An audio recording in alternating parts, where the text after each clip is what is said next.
Hi, my name is Mark, and you haven't really read the title wrong, nor misread the thumbnail. The 2002 Sam Raimi Spider-Man theme song, composed by Danny Elfman, can work as a crazy warm-up / finger twister exercise.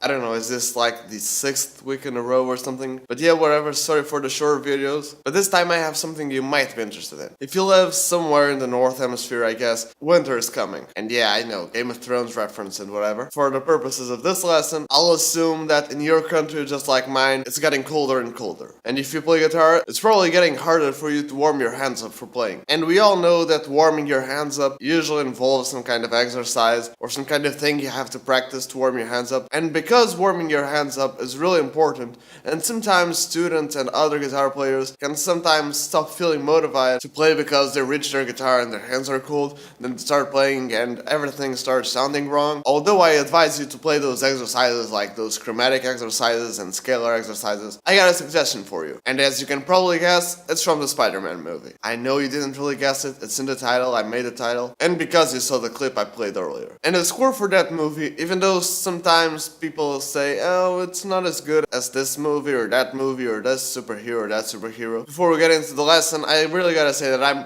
pretty partial to that soundtrack. That movie was really influential to me as a kid. In fact, all of the 3 movies were. Even though the quality of the 3rd one is kind of debatable, those movies were really important to me. Correction, they are really important to me. And as a kid, I thought the soundtrack was awesome. And it gives me chills when I listen to it nowadays. And because I'm a big Tim Burton fan, and a fan of 80s movies and pop culture stuff, I became quite tuned to all of the Danny Elfman stuff. So since he composed the score for the Spider-Man movies, that probably adds to the equation of me being partial to the soundtrack. And in my opinion, the soundtrack for the Spider-Man movies has a lot of things that we can learn from. Not only what I'm going to teach you today, but it also has some crazy modulations and chord changes. The main melody, even though it's so simple, is like really effective. And the orchestration itself, it's pretty peculiar. If you'd like me to do some videos on that, I'd be totally onto it. Leave a comment below if you want me to do so. But getting back to the point of this video, the part we're going to learn today, and that will act as sort of a warm-up exercise, are the opening arpeggios. But before we get into it, I just want to say, please subscribe to my channel. You're probably aware that YouTube's been acting a little bit weird lately. Even if you subscribe to a channel, those channel's videos may really not show up in our subscription box. And even if you ring the little notification bell thingy below,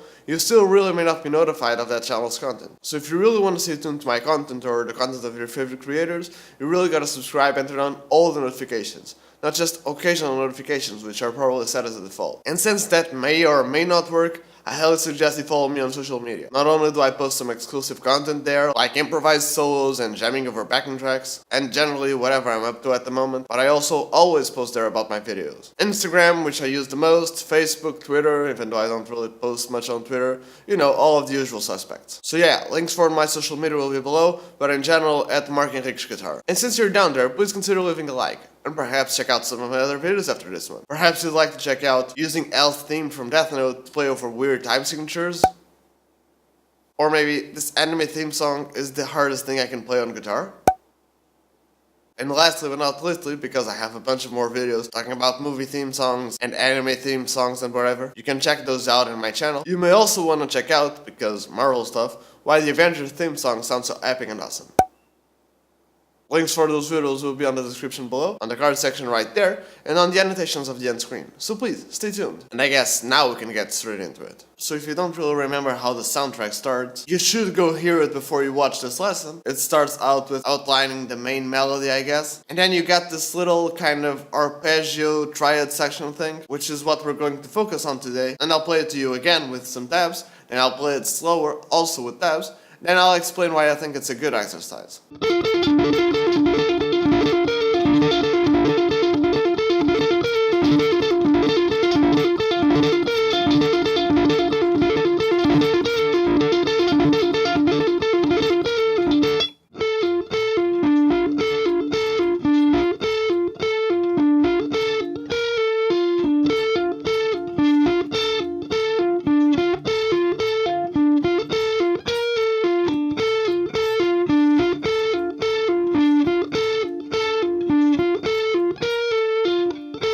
If that like kind of sounded sloppy when it was played fast, it probably was a little bit sloppy. I haven't really properly warmed up, even though that's kind of what I'm trying to tell you in this lesson, which is properly warm up. In this particular case, I really have to film this video quickly, and I don't really have the time to warm up properly. But then I also guess since I'm playing this particular lick, which I suggest you use as a warm-up lick, I'm kind of warming up, right? Okay, but now seriously, getting into the exercise itself and this little lick, even though this song kind of modulates like a lot, this beginning phrase lick kind of a thing is outlining a D minor arpeggio. And even though you can play a D minor arpeggio in tons of positions,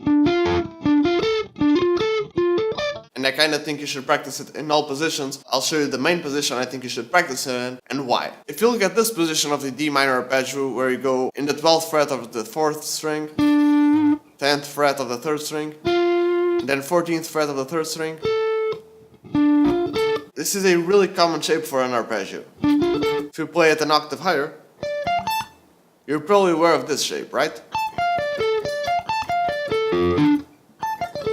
And partially after you've heard it played slow and you got that little pattern on your head like...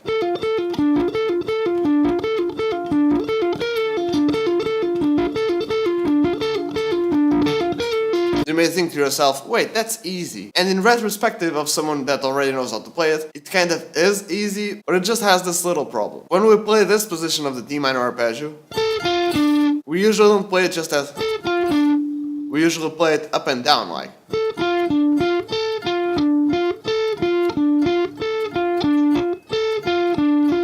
Like we actually do on the lick. We would just play the first part 2 times, right?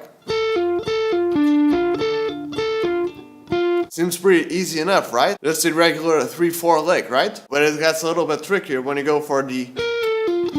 First of all, it's kind of a stretch to do the... And that's to have like Steve Vai, Guthrie Gavin hands, and you can play the... Which I personally wouldn't recommend, unless it feels comfortable to you, but it definitely doesn't to me. But here's the thing, when you go for the...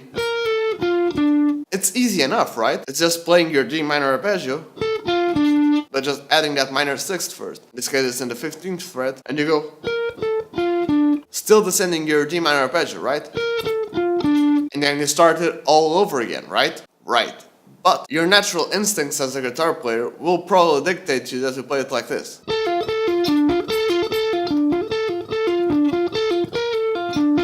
And even though that sounds alright, that's not how it's played. You still descend your D minor, add minor 6 arpeggio. But when you play the lick again, you don't really play the 10th fret. You go straight to the 14th fret. So if we play it really slow, first just the regular lick, and then the variation, and then getting back to it.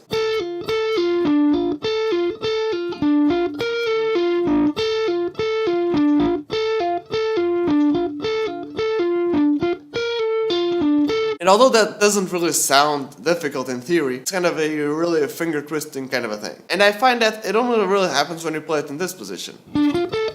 If you play it for instance in this position, if you just play the same lick,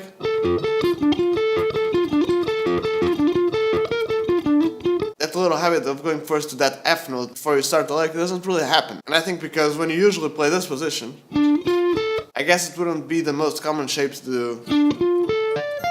Probably do some kind of an octave kind of a thing like... So you're not really prone to do the... And you may be thinking to yourself, wait, is this it? Is this like the cursed exercise that's so difficult that you wanted to show me? And here's the good thing about this exercise. Good exercises aren't really the ones that you master and throw them away. The really good exercises are the ones that you can master and then make them harder as you go so that you always have something to practice. For instance, when I played you this lick, right? I was playing it mostly with pull-offs, right? And then again, legato and sliding on that little... Even if you say, okay, I can play this fast now.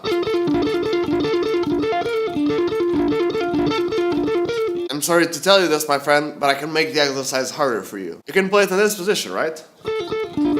Well, what if you tried to play it an octave below? For instance, in this position.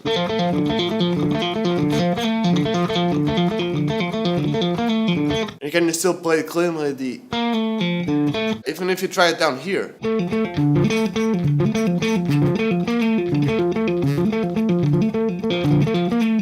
And then if you can play it there, can you play it 2 octaves higher, like...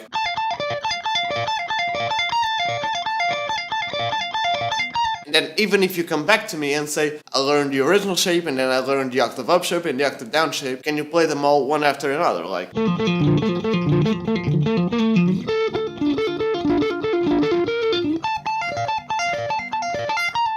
And then even if you say, oh well, I can play that, and you play that correctly, well then I challenge you to the hardest part of it. Stay in that position and then try to pick every note. Don't do that legato wimpy thing.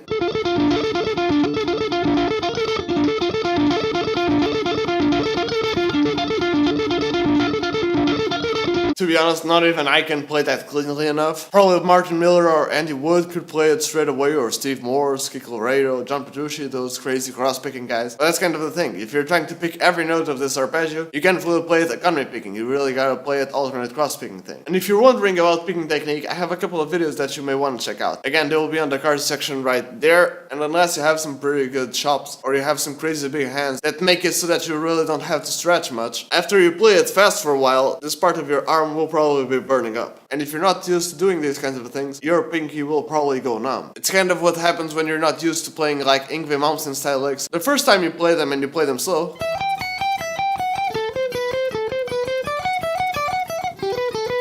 even though they may feel alright, when you start to speed them up,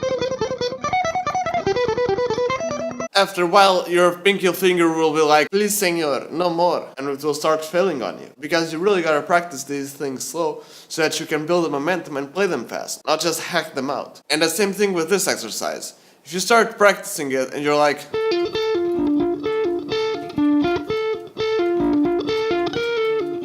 and you're like, oh okay, this seems easy enough, and you're like...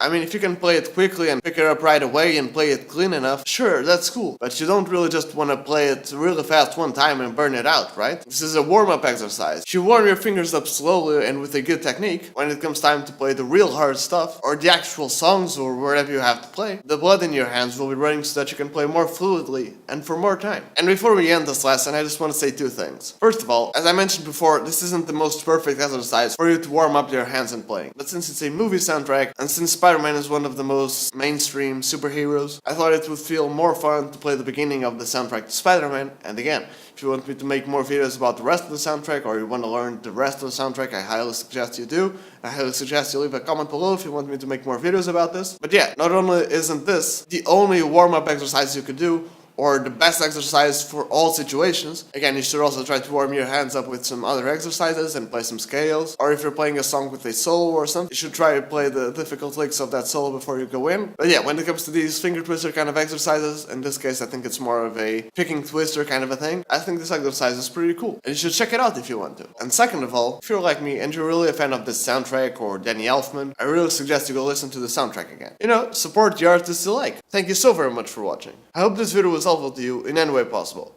And if it was, please leave me a comment below. Do you have anything to add to this discussion? Did you agree with what I said? Did you not agree? Was there something I missed? Something I should have said? Do you have any suggestions for videos? Or what kind of content I should make? Don't forget to leave those in the comment section below. And as always, I'm giving away free one-on-one Skype lessons. And anyone can enter. But they are limited though, so you gotta be fast. And all you have to do to win one free Skype lesson and discounts on future lessons is to subscribe to my channel, turn on all the notifications, and then follow me on Instagram, and then DM me on Instagram or one of my other social media like Facebook and Twitter. Again, links for those below, with screenshots proving that you did everything mentioned before. And yeah, I guess that's it.